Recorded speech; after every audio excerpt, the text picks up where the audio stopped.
La celebración de la Navidad es una de las festividades más importantes del calendario católico, pero su relación directa con los rituales del solsticio de invierno, ahora calificados como paganos, es un tema fascinante y rico en historia oculta que se remonta a tiempos muy remotos, más de 4000 años antes del nacimiento de Jesús de Nazaret. La conexión y la muy probable copia retocada del solsticio de invierno a la Navidad católica revela una serie de secretos ancestrales que han influido mucho en la forma moderna de la Navidad. Exploremos en profundidad esta silenciada conexión y sus raíces históricas. En Mesopotamia, más de 4500 años antes de Cristo, el solsticio de invierno ya se celebraba con luces y decoraciones. Las luces desempeñaban un papel central en las festividades. Se encendían velas y lámparas para representar la luz que regresaba después de la noche más larga del año. Las decoraciones también eran comunes y se colgaban guirnaldas y adornos en las casas y los templos, tal y como se hace ahora. También se celebraban banquetes y regalos. Durante Zakmuk, la Navidad de Mesopotamia, las familias se reunían para disfrutar de banquetes festivos que incluían una variedad de platos tradicionales y además se intercambiaban regalos como muestra de generosidad y buenos deseos para el Año Nuevo, como también se hace actualmente en la Navidad católica, casualidad o copia. Los banquetes familiares y las decoraciones con luces también eran comunes en la India antigua, 40 siglos antes de Cristo, donde durante las ceremonias se cantaban himnos y mantras sagrados para invocar la presencia divina y buscar la bendición de los dioses. Estos cantos a menudo eran realizados por sacerdotes y devotos, como las misas y los villancicos del presente. En el antiguo Egipto, hace también 4 milenios, se celebraba el Festival de Isis. Durante este festival, los fieles recreaban la búsqueda de Isis por Osiris y celebraban su eventual reunificación y el nacimiento de su hijo, Horus. No puede negarse que hay cierto paralelismo con la búsqueda de Santa María por el Dios católico, su unión santa sin pecado carnal a través de nada más y nada menos que una paloma, y el nacimiento del Hijo de Dios en la tierra. En la época romana, hace 2000 años, se celebraba la Saturnalia y el nacimiento del Sol Invictus, donde, una vez más, las celebraciones incluían abundantes banquetes y fiestas. La comida y la bebida eran centrales en las celebraciones y a menudo se llevaban a cabo en un espíritu de libertad y alegría. Era común intercambiar regalos durante la Saturnalia. Las actividades normales se suspendían y las escuelas cerraban. ¿Te suena? Pues el siguiente hecho aún te va a sorprender más. El Sol Invictus era una deidad asociada con el sol y era adorado como una figura central en algunas prácticas religiosas romanas. La fecha que marcaba el renacimiento del sol era el 25 de diciembre. Sigue atento porque después explicaremos esta coincidencia, que fue también copia planificada y ordenada por un papa. En las tradiciones nórdicas y germánicas, Yule, también conocido como Jul, es una festividad antigua que se celebra durante el solsticio de invierno. Yule era una de las festividades más importantes y tenía un profundo significado relacionado con el renacimiento del sol y el final del invierno. Yule era famoso por sus grandes festines y celebraciones, como en la actual Navidad católica. Las familias y comunidades se reunían para compartir comida y bebida, celebrando la finalización de un año y el comienzo del siguiente. Muchas de las tradiciones asociadas con Yule fueron copiadas y adaptadas a las celebraciones de la Navidad con la cristianización de las sociedades nórdicas, sin que a ningún papa le temblara el pulso. Por ejemplo, la práctica de decorar con hojas perennes, luces y símbolos que representaban el sol, la luna y las estrellas el tronco de Yule, se transformó en la tradición del árbol de Navidad. Tanto es así que algunas de las comidas y bebidas tradicionales de Yule siguen siendo populares en las festividades navideñas modernas.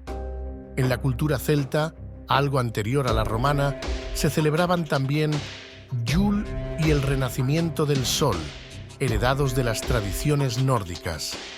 Parece que, en cuestión de religiones y creencias, la copia no es solo exclusiva del catolicismo. También marcaba el solsticio de invierno. Durante Yule se encendían grandes hogueras como símbolo de la luz que regresaba y se realizaban rituales para ahuyentar la oscuridad y atraer la buena fortuna. Uno de tantos ejemplos de esta misma tradición en España es la Fia Falla en la localidad de Bagá, Barcelona, donde se queman gran cantidad de fajos de paja en la plaza del pueblo mientras se canta Fia Falla, que nuestro Señor ha nacido en la paja. A medida que el cristianismo se expandía por Europa y trataba de ganar adeptos e influencia social y política, los líderes religiosos decidieron incorporar las tradiciones locales y las festividades existentes en la nueva religión. Todo con la intención de ganar adeptos, transformando la religión cristiana original en una imitación de religiones anteriores. Esto llevó a la fría y calculada decisión de trasladar la celebración del nacimiento de Jesús al solsticio de invierno, reemplazando así las festividades paganas con una festividad cristiana, como veremos ahora mismo. La elección del 25 de diciembre como la fecha del nacimiento de Jesús es, pues, totalmente planificada y lleva consigo varios secretos ancestrales ocultados a los fieles cristianos. Esta fecha coincide, como ya se ha demostrado, con festividades no cristianas anteriores en milenios o que ya se celebraban en esa época, lo que facilitó la transición de las antiguas festividades a la nueva celebración cristiana. Además, la elección del 25 de diciembre también estaba relacionada con la creencia de que Jesús era la luz del mundo que venía a traer luz a la humanidad en medio de la oscuridad. Luz del mundo y sol, otra clara similitud, o copia cristiana, que se traza fácilmente a lo largo de los siglos, como hemos visto. Veamos también la evidente concordancia entre la Misa del Gallo y otras religiones más antiguas. El Papa Sixto III, en el siglo V, introdujo en Roma la costumbre de celebrar el día 25 de diciembre una vigilia nocturna, a medianoche, enseguida de cantar el gallo, en un pequeño oratorio llamado Ante el Pesebre, situado detrás del altar mayor de la Basílica de San Pedro de Roma. Esta expresión se debe a que los antiguos romanos denominaban el canto del gallo al comienzo del día siguiente, es decir, a medianoche. Se quedó con el nombre de Misa del Gallo o Vigilia de Navidad. Salta a la vista la coincidencia forzada entre los ritos y rezos de culturas muy anteriores. ¿Qué opinas? Los intentos de la Iglesia para alcanzar la hegemonía religiosa fueron dando frutos en Roma. Ya en el año 313, el emperador Constantino I promulgó el Edicto de Milán, que finalizaba la política represiva contra los cristianos y decretaba la libertad religiosa. El cristianismo pervirtió después este hecho tratando de dominar por la fuerza a otras religiones, eliminando a su favor la libertad por la obligación de ser cristiano. En efecto, el emperador Teodosio I, por medio del Edicto de Tesalónica del año 380, estableció el cristianismo como religión oficial del imperio, desplazando a la tradicional romana, que era mezcla libre de otras religiones y la propia, según la voluntad del creyente. La Iglesia eliminó la libertad religiosa cuando se había aprovechado de ella.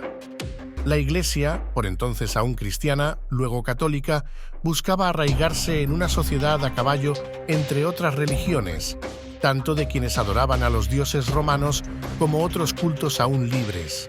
A finales de diciembre se celebraban algunas festividades paganas, muy seguidas entre la población.